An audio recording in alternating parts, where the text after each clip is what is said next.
ka-journey mga balangga! Ang pag-usapan natin ngayon ang eksplanasyon o mga 10 malinaw na palatandaan ng tunay na matalinong tao. Pinakaunang palatandaan, tahimik lang sila. Mas nakikinig ang matatalinong tao kaysa nagsasalita. Pangalawa, inaamin nila na hindi nila alam ang lahat. Palagi silang bukas sa pagkatuto ng higit pa. Pangatlo, hindi sila mayayabang.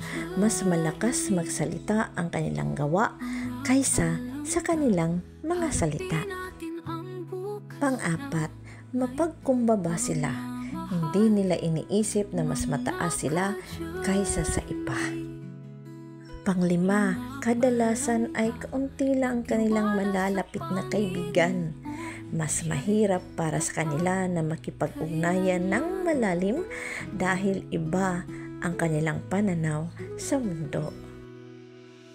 Pang-anim, nagtatanong sila ng mga makahulugang tanong. Nakakatulong ang pagiging mausisa para mas maintindihan nila ang mga bagay. Pampito, nakakakita sila agad ng mga pagkakamali. Hinahanap nila ang mga puwang o kahinaan sa mga sistema at ideya. Pangwalo, mahilig silang magbasa. Isa ang mga libro sa paborito nilang paraan para patuloy na matuto at umunlad. Pangsyam, tiwala sila sa kanilang kutob.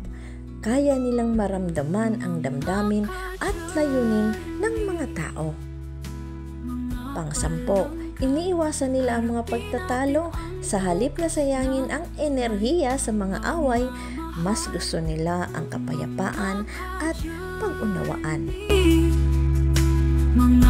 Mga ka-journey, mga palangga, to God be all the glory. Bye!